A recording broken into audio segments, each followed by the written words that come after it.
Welcome back. Tom Sparks is giving a second part follow-up to his presentation on short snorters. This one was not debuted during the symposium. We'll be uploading it after. So if you tuned into his first session, this is new information, and hope you all enjoy. Tom, you may take it away. All right, well, thanks for joining me. We'll try to get through this within the allotted time. This is basically short snorters and other artifacts, press photos from my collection that's been put together over 15 plus years. Let's get into it.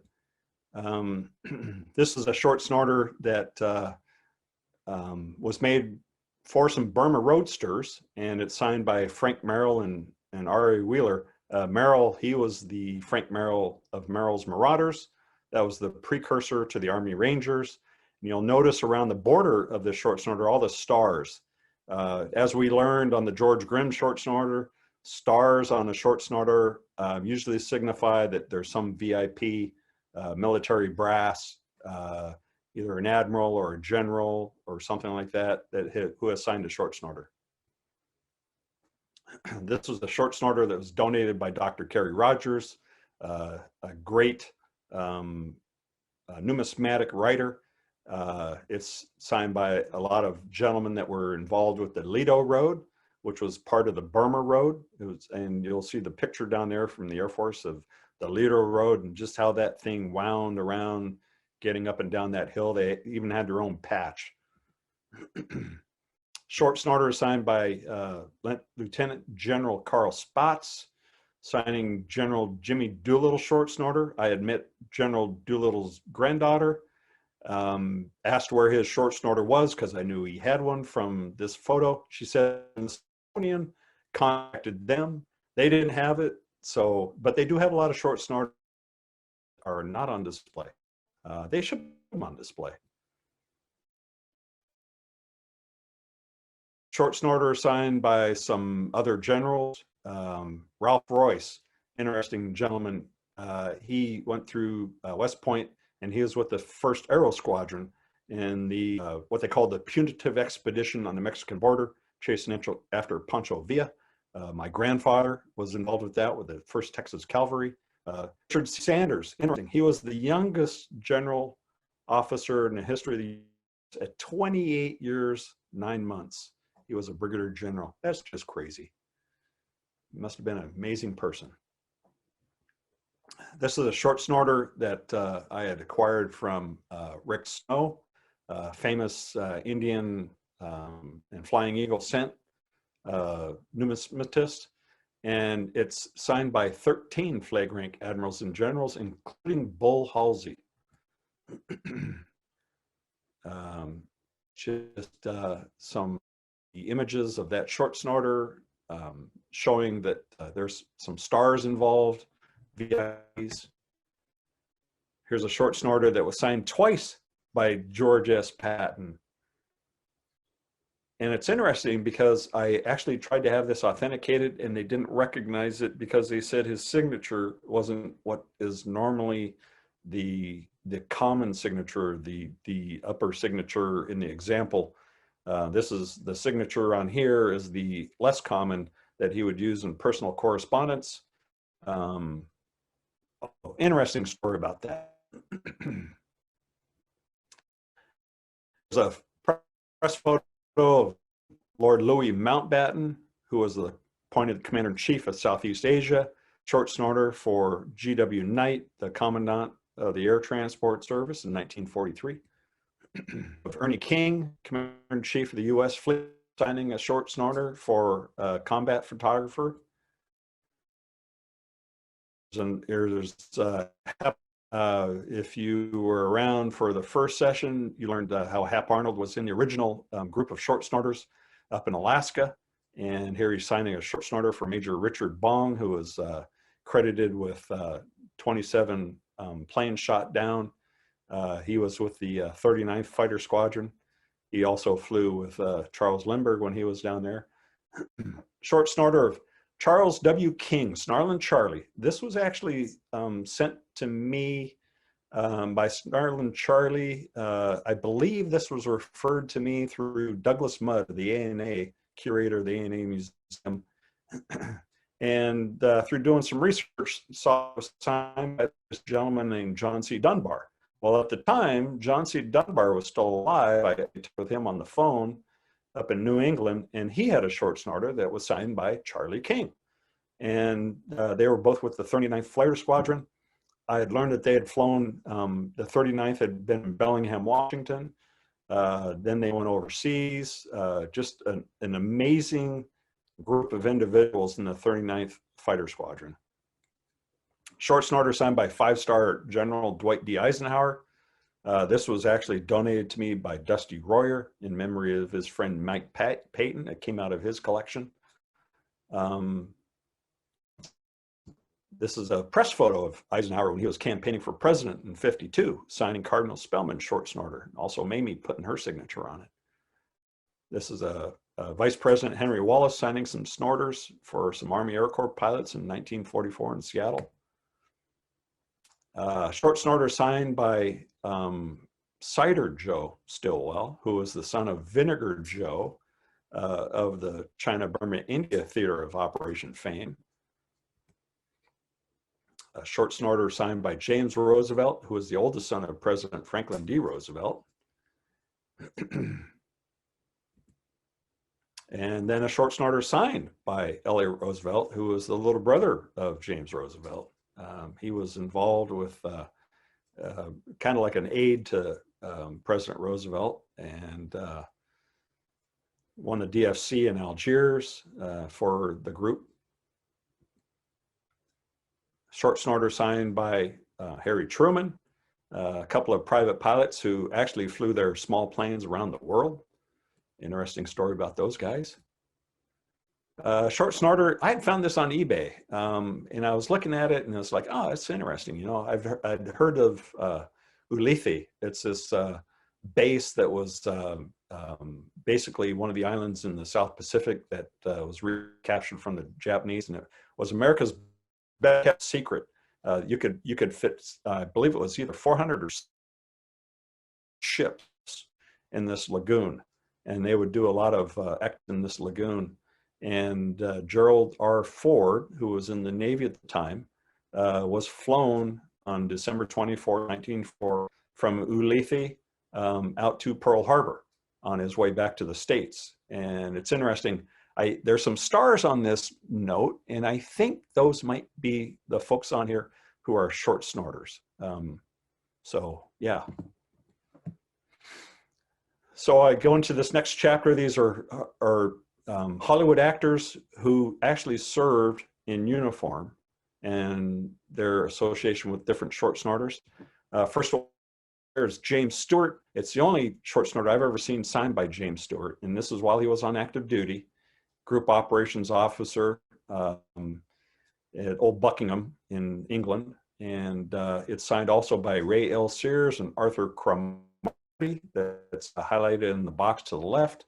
There's a photo of the three of them being debriefed after an operation. Probably my favorite short snorter.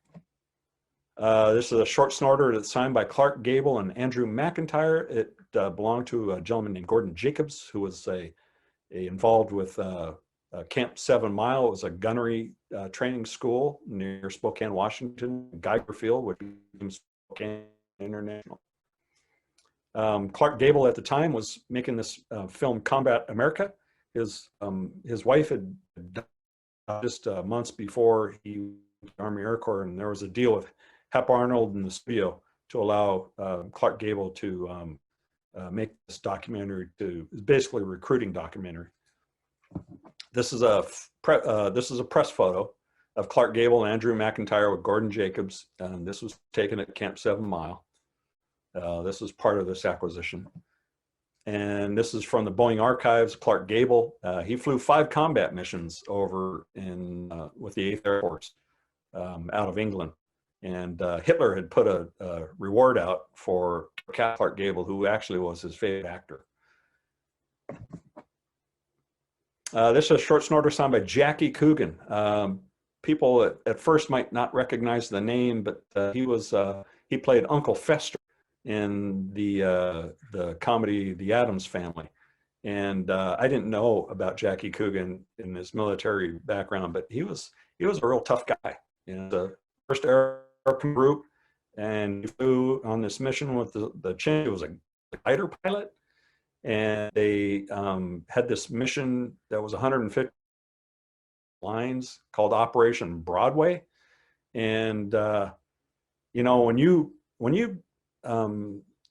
go into enemy territory in a glider, you have to fight your way out, or you're not going to survive. And that's basically what he did. Short Snorter signed by Henry Fonda and Charles Lindbergh. This belonged to Lieutenant Commander Wesley Wicks. Henry Fonda was in the Navy in World War II. He enlisted because he did not want in a fake war, and on the USS Satterley.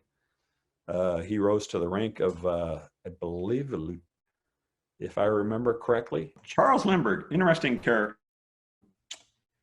This short snorter was acquired from the son of Wesley Wicks, and he remembers he was about 3 years old, sitting on Charles Lindbergh's lap playing with his pocket watch when Charles Lindbergh came to visit a base that his dad was a commander at. And Lindbergh was not allowed to enlist during the World War II because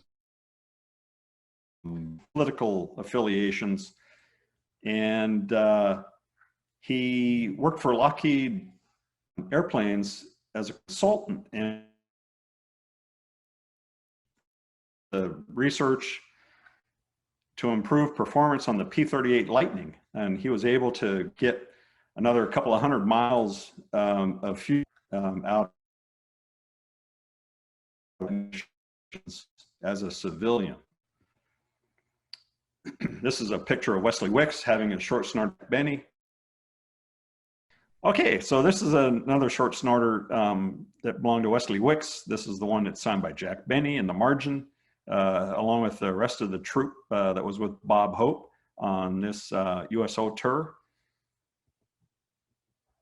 This short snorter, interesting short snorter, signed by Gilbert Rowland, who played the Cisco Kid in Hollywood, and then was in the Army as an enlisted man during the war. And it's also signed by Robert Ford, PAA. When Pearl Harbor was attacked, he was flying a Boeing 314 Pacific Clipper from New Zealand, and he was eastbound. And the headquarters told him to, I'm sorry, he was actually eastbound, but the headquarters said, go west, just keep going around the world. And so that became the first commercial round the world flight of an airliner. And it's interesting because he performed that flight without charts or knowledge of where he would refuel before it was going to occur. It's a great book if you ever get a chance to read that story about him flying around the world. Short snorter signed by Red Skelton. Interesting story about him with the phrase, "we doed it," that was made major headlines after Doolittle's Tokyo raid. Short snorter signed by Melvin Douglas, who was serving with U.S. Army Special Services Group, and he would coordinate the activities of the USO. And this particular camp show group, number 279, came through the China-Burma-India Theater in August of '44, signed by Ben Blue, Mary Lander, Ruth Dennis. Short snorter signed by Lanny Ross, who came out of Seattle, Washington, and went to Yale. And he was with the U.S. Army during World War II. There's a picture of him signing the short snorter of Irving Berlin. Here's a section of American sports figures in uniform involved with short snorters. Jack Dempsey, the famed professional boxer, who was a heavyweight champ. And in World War II, he was in the Coast Guard Reserve, rose to the rank of Commodore, and he was on board the attack transport for the invasion of Okinawa. Jackie Robinson, This is an interesting short snorter that was in a string of short snorters that belonged to a combat cameraman. 10 notes. It was also signed by General Doolittle, C.W. Nimitz, Admiral Richard Byrd. But it's interesting that there's a signature of Jackie Robinson on this short snorter. And this was during the war, before he broke into baseball in 1947. A little story about the background of him. He was court-martialed in 1944 because he refused to sit in the back of a military bus. But he was acquitted because there was an order that was the order said that it was in violation of the War Department policy prohibiting racial discrimination in all recreational and transportation facilities on U.S. Army posts. Short snorter signed by Hank Greenberg. Interesting short snorter. What actually attracted me was it said WASP Seattle up at the top of this note. I haven't been able to find that gal in the log of all the WASP pilots, Isabel Potter.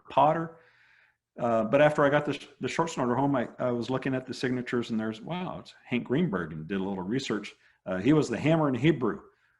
He was Jewish and fantastic baseball player. He had re-enlisted in the Army Air Corps in February of '42 and volunteered for service. He said, "We're in trouble. It's my duty." And he was a B-29 Super Fortress group that was overseas. He almost died during that war. He's just thankful to be alive. But, you know, interesting story when Jackie Robinson broke into the big leagues, Hank Greenberg was one of the first professional ball players to welcome him because he understood what discrimination was all about. Here's a press photo of a bunch of Marine Corps officers looking at a short snorter. Some guys that coached football at Villanova, a gentleman that was involved with New York Giants football, a pitcher for the Chicago White Sox. This short snorter, Hawaii note, was signed by 15 American professional baseball players who were on active duty in World War II. It's also signed by professional boxer Georgie Abrams and the cartoonist Charlie Plum. And it's interesting that it signed Charlie Plum and Ellis Cinders. That was the name of his cartoon strip. But one of the famous signatures on here is Johnny Mize, who's in the Baseball Hall of Fame. There's another short snorter signed by some famous baseball players. And this short snorter, I had acquired this at one of the PNNA coin shows. And I was sitting at the show. I had recently purchased this, and this young man and his parents came by the table. I had exhibited short snorters, and they were very interested in the exhibit that was set up. And we got talking, and I gave this to this young man. I says, "Here, I want you to go do the research on it." You know, and he kind of looks at me, and you know, he's probably, I don't know, maybe 13 or 14. And so he comes back a year later with his parents and says, "Well, I found Leo DeRoche around there." And I'm looking at it and said, "Wow." And it's also signed by Johnny Vandermeer. He is the only pitcher in Major League history to throw 2 consecutive no-hitters. They say that feat will never be, he will always be in the record books because they say that no one will ever throw 3 no-hitters in a row. We have yet to see. It's also signed by a gentleman named Herbert R. Sensenig, who was a chief interrogator and an interpreter at the Nuremberg Nazi war crimes trials. The short snorter signed by some baseball players that played in the World Series, Johnny Lindell, Tuck Steinbeck, one of the managers, Steve O'Neill. And it's also signed by Beans Reardon. This is one of my favorite short snorters because I umpired Little League Baseball. Famous picture of him that was made by Norman Rockwell. He's the umpire in the middle of that painting with his hand out. They called him the last cussing ump. And he was asked one time by the police after a contentious game if he wanted an escort. And he said, "I didn't sneak in, and I sure as heck am not going to sneak out." And this is a photo of that group over in the South Pacific that was in the Sporting News in February 8th, 1945. Here's a press photo of Joe DiMaggio having his short snorter signed in 1945 at the Winter Garden Theater. Joe DiMaggio, he played with the 7th Air Force team in Hawaii. You remember from the earlier segment that he had signed the short snorter that was also signed by the famous war correspondent Edgar Rice Burroughs. Okay, here's a collection of USO Camp Show's short snorters and assorted paraphernalia, signed by John Garfield. He attempted to enlist in the World War II in the armed forces, but he couldn't because of a heart condition, but he was very patriotic, and he was one of the guys that was the driving force behind opening up the Hollywood Canteen. A lot of the short snorters that are signed by Hollywood USO that could have been signed at the canteen. That's something that they would normally do. The short snorter signed by Danny Thomas, and also an American singer and actor, Milton Fromm. Danny Thomas was part of the USO Camp Shows tour with Marlene Dietrich in 1944. Picture of Marlene Dietrich with her short snorter. I heard that this was auctioned here off a little while ago, a couple of years ago maybe, for like $5,000 or something like that. Short snorter signed by Humphrey Bogart. He was in the U.S. Navy in World War I. And he was a model sailor, and he went on the USO war bond tour in 1943 and 44, trips to Italy and North Africa. Olivier de Havilland. This is an interesting short snorter. This came out of a collection of the late coin dealer, famous coin dealer from Seattle area, Gene L. Henry. And this was in a collection of short snorters that he had that the executors of the estate presented to me. And going through this one is signed by Olivia de Havilland. And it's interesting, she passed away just this year in July at the age of 103, I believe. I don't know, yeah, 104, yep, in France. But this is also a picture of her on a USO tour up in Alaska, signing short snorters for some guys. Short snorter signed by tough guy, Edgar G. Robinson, known for his gangster roles. Very patriotic, strong supporter of the USO, outspoken critic of fascism and Nazism. He had served with the US Navy. Also signed by Dana Andrews, Frederick March, and Jeannie Darrell. The Andrews sisters, the Boogie Woogie Bugle Boy of Company B. During the war, the sisters entertained Allied forces all over in the US and Africa and Italy. And they also did bases and war zones and hospitals and munitions factories.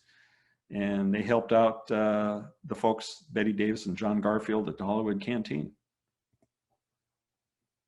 Short snorter signed by Ray Milland and Randolph Scott.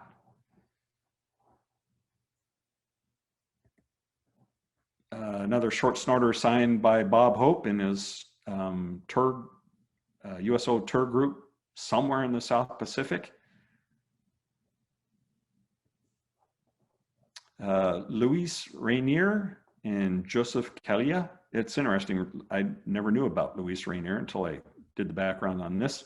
First ever to win back-to-back Academy Awards. And then here she was served as assisting ambulances in Alexandria, Egypt, after she was done with the USO camp shows. Joseph Kalia, big in the Malta war relief effort. I believe that's where he was from. This short snorter is interesting. It's signed by Arnold First, who was a magician famous for let me pull a rabbit out of my hat. And also signed by Roy Acuff, the king of country music. He was inductee number 2 in the Nashville Country Music Hall of Fame. Pete Kirby of the Smoky Mountain Boys, who was also, his nickname was Brother Bashful Oswald, so he signed it Pete Kirby Oswald. Cloyd Clyde McCoy is a trumpeter who wrote famous jazz song Sugar Blues. A couple other guys with the Grand Ole Opry. Short snorter signed by Benny Goodman, who was the king of swing. And I've done a little research on this one. There's an article written by a gentleman named Colin Wrench. Says the performance of swing as part of USO and war bond fundraising concerts was critical to the war effort. These were concerts that benefited soldiers and helped to fund the war, bringing together famous musicians, black and white. This is a picture on Yank of actress Una Merkel signing a short snorter. This is a short snorter signed by Gary Koopa, Una Merkel, and Phyllis Brooks when they were down under. And a picture of Gary Cooper, Phyllis Brooks, and Newman Numismatic signing short snorters when they were down under. They would set up a table and the troops would gather around and they would sign short snorters. Here's Shirley Temple giving Jerry Shane a kiss in the movie Kiss and Tell, and they're lined up to get their short snorter signed. And it's funny, it's the smile on the gentleman's face behind Jerry Shane because he realizes he's next. Short snorter signed by Frank Sinatra, Betty Eaton, Phil Silvers, Faye McKenzie, Saul Chaplin, and this was on a USO tour in North Africa and the Azores, which is why this is on a Bank of Portugal note. That was the territory of the Azores were Portuguese territory. Press photo of a couple of comedians hanging out with their short snorters in New York after a 17-month tour of the Pacific. Another press photo of actress Dorothy Wenzel, who spent 10 years on the road with USO. Here's Bob Hope and Jerry Colonna on the road, checking out a short snorter on the hood of a Jeep. This short snorter is actually signed by Bob Hope, and this belonged to John W. Wild Bill Crump. Interesting story about him. He was a local, when I was a kid growing up, he would fly in the local air show at Payne Field. And he was also, had a hardware store in downtown Edmonds. And I never knew this when I was a kid, that he was Wild Bill Crump, and he had a coyote named Jeep during the war that had flown, I believe it was 6 or 7 combat missions with him, P-51 and P-47 pilot. And this is another snorter that his son had found some years after we had corresponded about the previous short snorter. And he determined that this was part of this fighter group that was signed by W.C. Buchek. And W.C. Buchek, William Buchek, was killed in action in 1945 when a wing fell off of his, or came off of his Mustang. An interesting story about him, I worked with a gentleman at my employer who also has the last name Buchek, and I asked him, I says, hey, do you happen to know this guy? Because this gentleman at work, he has a picture of a P-51 on his wall. He goes, yeah, that was my uncle, my great uncle. I'd never met him. I said, well, I know where there's a short snorter signed by him. So that was kind of neat. Okay, this is a short snorter that belonged to Florice Folly Langley, who was with the American Red Cross in World War II. And she served overseas 1942 to 1946. She wanted to join the service. I believe it was the Army, but she was too old. So she joined the Red Cross, and she was made a short snorter when she crossed the equator on a ship.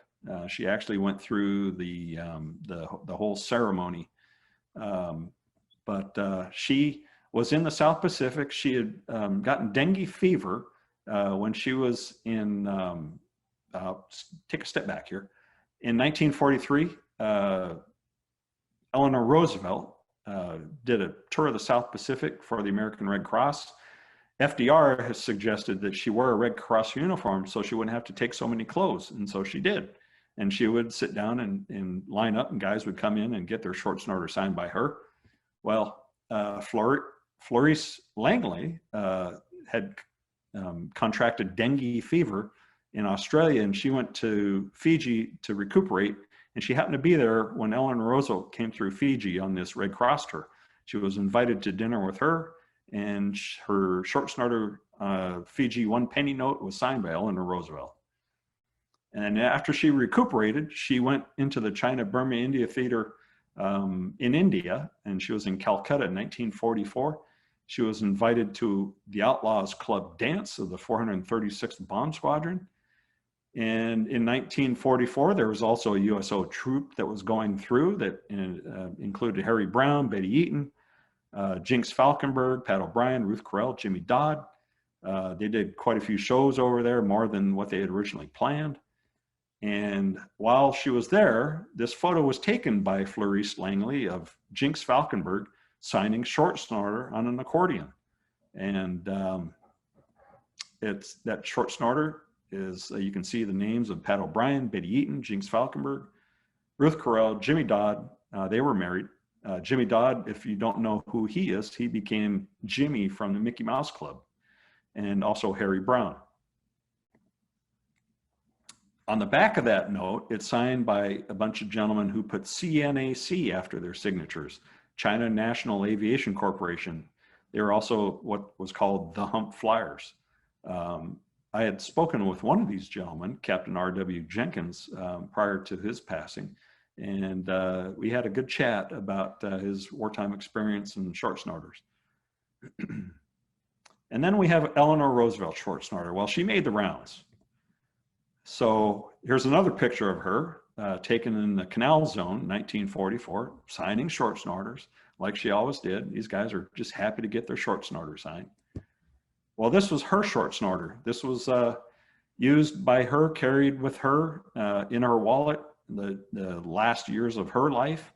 And one of those short snorters, it's written Short Snorter Rover, Mrs. E. Roosevelt, Transatlantic Stratoliner, Cherokee, November 16th, 1942.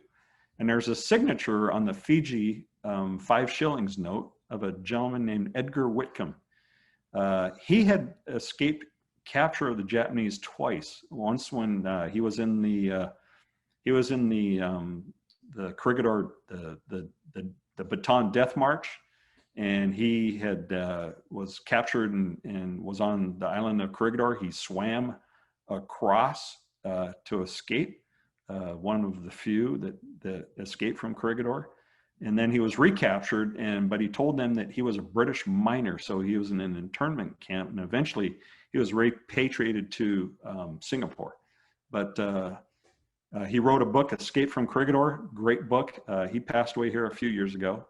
I believe at the age of 100 or 99 or 101.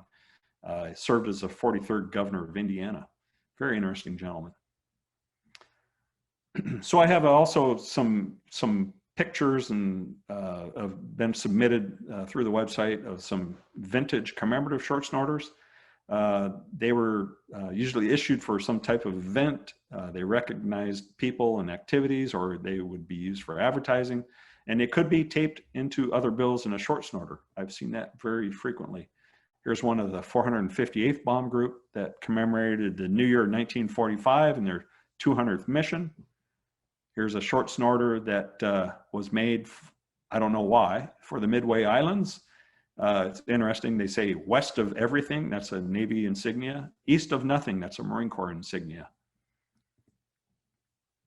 And then there's a collection of short snorters that were issued for the Bikini Atoll survey, Operation Crossroads with the atomic bomb testing.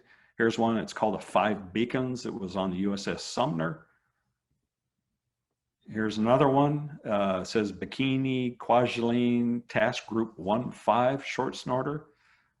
Crossroads, the 58th Wing of the 509th Composite Group. Another one, Joint Task Force 1 Crossroads. This one was signed by a bunch of fellows back then. This is a picture. Test Able was an airdrop. Test Baker was a detonation 90 feet below the water surface. That was really destructive. And you can see there's a picture of the battleship USS Arkansas just to the right of the water column. And after they did Test Baker, they canceled Test Charlie. It was super destructive. And this is a short snorter issued by Eileman's department store, the Sky Club. This was probably back in the early 50s. And then we get into kind of the end of the short snorter era. The participation in the tradition fell dramatically. I still see Korean War vintage short snorters, but they're really not as common as World War II. It's more likely you're going to see a short snorter that was made by a flight instructor for a pilot's first solo flight. And then it was pretty much replaced by the military challenge coin. So the military challenge coin is something that has a lot of commonalities with the short snorter. You know, it was something that was done for morale. It was something that was done by members of the same unit. It was something where, you know, if you produce your challenge coin and the gentleman that you knew should have a challenge coin didn't have his, he'd have to buy you a drink. But it's interesting that you go back into even before the short snorter, there was something called the pocket piece that was issued, not really, I think you had to buy these. I don't know all the background behind this, but the one common thing on the reverse of this, the six that I've seen from the 1916 punitive expedition in World War I and 17 and 18, is they all have this eagle standing on a shield in the back that says, "Trust in the Lord and keep your powder dry." But that's a whole different story. This is a short snorter that came to light here just recently, submitted by a gentleman named George Blacker. His father was Bob Blacker. He was involved with the Experimental Aircraft Association. And this short snorter says on there, presented to Bob Blacker, here, first original EAA short snorter, and it's signed by Stanley Zick. I'm not sure exactly how you pronounce his name, and Paul Poberenzny, who's the founder of the EAA. And this was on this visit to check on the status of this biplane and to also present the first youth chapter charter of the EAA to Bob Blacker and the folks at St. Rita's High School in Chicago. And that plane is on a display at the EAA Museum in Oshkosh, along with a plaque. They need to have that short snorter there on display also, in my opinion. And so we've got one more press photo. This is, I say this is the last known press photo with short snorters because it's the only one I've ever seen in my 15 plus years that goes up into 1958 with 20-year-old Miss Australia Helen Wood having her short snorter signed by then New York Mayor Robert Wagner during a visit to City Hall. And a photographer asked Miss Wood to remove her shoes so that the mayor could rise to the occasion. Very interesting. And that's it. You have any questions for me? Very interesting presentation. Let's see, what is your favorite short snorter in your collection? Oh, I would have to say probably James, the one that's signed by James Stewart during the war, because he was, you know, a great patriot, and you know, he rose to the rank of brigadier general. He entered as an enlisted man. Just, you know, the whole history of his service. I think both of his grandfathers had fought in the Civil War, and you know, just, you know, his passion for his men, what he would, how he led from the front. You know, he didn't have to fly combat missions after he flew his 25 and when he was an executive officer, but he did anyway. So just, you know, a real servant leader and real humble man. If you ever get a chance, watch the, there's a clip of him and Johnny Carson talking about this poem he wrote for his dog. And I tell you, every time I watch it, just about brings tears to my eyes. But I'd have to say that's probably my favorite, but yeah. And James Stewart was my mom's favorite actor. So what are the goals going forward for the Short Snorter project? Well, let's see. The Newman Numismatic Portal has agreed to post my digital book on their website. That's a goal that has been somewhat realized. Let's see, getting the word out. I think I mentioned to you that the Air Force Academy has asked me to give a presentation to their history club. I'm looking forward to that in October. And then probably try to use that to springboard and give presentations to the other military academies, you know, West Point, Annapolis, Merchant Marine Academy, where, you know, I attended the Merchant Marine Academy. Just continue to get the word out. I'd love to someday go down to the National World War II Museum in New Orleans and give a presentation and bring the exhibit and just, you know, help to keep the memories alive. Mm-hmm. Very cool. Okay, well, do you have anything else you would like to add as a kind of final remarks? I just wanted to thank you and the Newman Numismatic Portal and Len for all of your help and graciously hosting this, putting this together. It's really helped me to organize a lot of my thoughts and actually, you know, to put this digital book together. Mm-hmm. So without you, I wouldn't be where I'm at. Well, thank you for taking the time out of your schedule to present and participate. We would have nothing without our presenters. So thank you for an excellent presentation and even taking the time to do a part 2 follow-up and help add more content. So thank you very much. You bet. Take care. That wraps us up. So have a good day. You too. Bye-bye.